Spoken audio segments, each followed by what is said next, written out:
The camera is an instrument that teaches people how to see without a camera.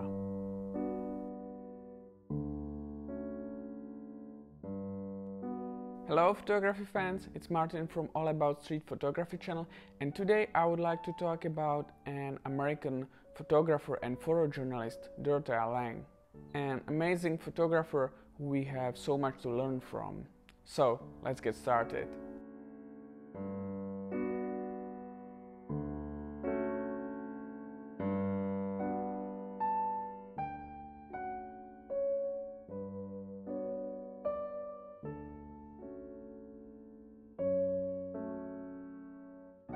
Dorothea was born in 1895 in New Jersey to second-generation German immigrants. Her name actually was Dorothea Margareta Nutzhorn, but after her father left the family without any explanations, Dorothea's mother changed the family name back to her maiden name of Lange. As a child, she suffered polio, which left her with a partially paralyzed leg. She later admitted it affected her in everything she did. It formed me, guided me, instructed me, helped me, and humiliated me. I've never gotten over it, and I'm aware of the force and power of it. Even though she never owned or even used a camera, she decided she would pursue a photography career.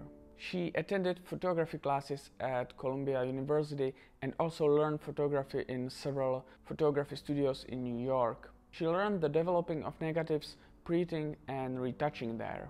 In 1918, she decided to travel around the world with her friend. However, they were robbed during the trip and she ended up in San Francisco.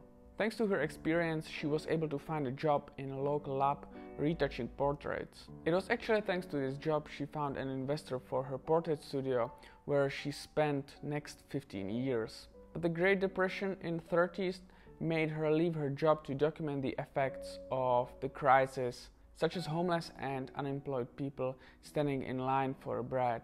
It was at the time when Lange took one of her most famous photos, the White Angel bread line, but that wasn't actually the first time she did something like this. During her high school years, she was actually attracted to the Lower East Side, and she would sometimes skip classes and work around the poor neighborhoods and slums in New York with her friend. Now back to her Great Depression photography. Because of that, she was hired by Resettlement Administration, later called the Farm Security Administration, or FSA.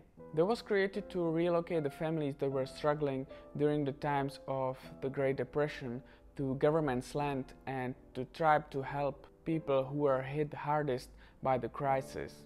She was hired by the government to document the workers and the conditions they worked in. The project was supposed to bring the political support for government's aid. She documented the poverty of seasoned migrant workers with her second husband Paul Tyler, who collected data and interviewed the workers for California Emergency Relief Administration. During that time, Lange took her most well-known photo, the migrant mother, who I will be talking about next week. Together with her husband, they wrote a book about migrants called An American Exodus. Even though the images were taken for documentary purposes, I think her photographs often reflect her feelings.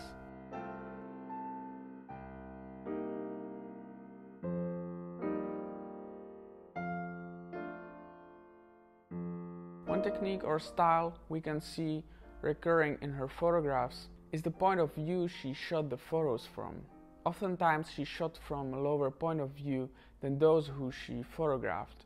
This was perhaps because she didn't want the viewers to be looking down on the people who she sympathized with. When we look at her photographs, we can see they often also include the stories behind the pictures and the captions. It was something her husband Taylor taught her to do. After photographing, she would write down everything from the conversations, including quotes. They believed the story was as much important as the photographs.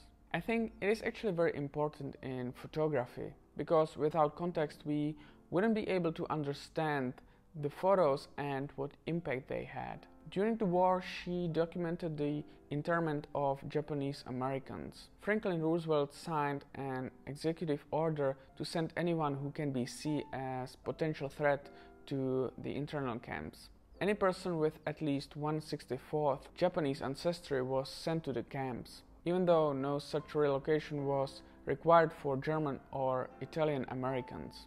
She photographed families who were forced to leave their homes and even visited the Manzanar War Relocation Center and camps in Sierra Nevada mountains. The images were actually not published during the war, as they were very critical of the army. Her photographs of the internment camps are now part of National Archives. You can also see them in the book Impounded, Dorothea Lange and Censored Images of Japanese American Internment. As I said, it's very important to know the context of the photos you are looking at. Many of the photos looks kind of ironic, like those kids doing the Pledge of the Allegiance, holding the American flag, the very same country that later put them into the camps, which you wouldn't actually know without the historic background. After the war, she was invited to the Fine Art Photography department at California School of Fine Arts by Ansel Adams, and in 1952 she co-founded the Aperture magazine. Another interesting project was the Death of the Valley project, focusing on Monticello, a small town that was sacrificed to create a dam for California need of water. Lange, together with Berkeley Jones, created a photo essay documenting the town and the valley before the Monticello Dam was built. Even though Lange sold the photo essay to the Life magazine, they eventually decided not to publish it. Lange later decided to devote an entire issue of Aperture to the work.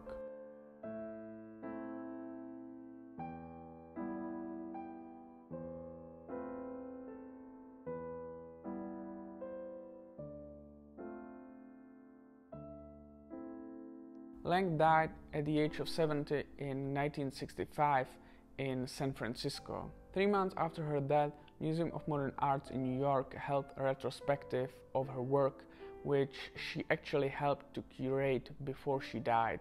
In 2006, an elementary school was named for her in Nipomo, California, and in 2008 she was inducted into the California Hall of Fame. I think she was an amazing photographer who we have so much to learn from. Thanks to her, people could and still can see what was going on during certain important events in history. That's it for this video. I hope you learned something new. If you like this video, feel free to give it a like. Thank you for watching, and I will see you next time.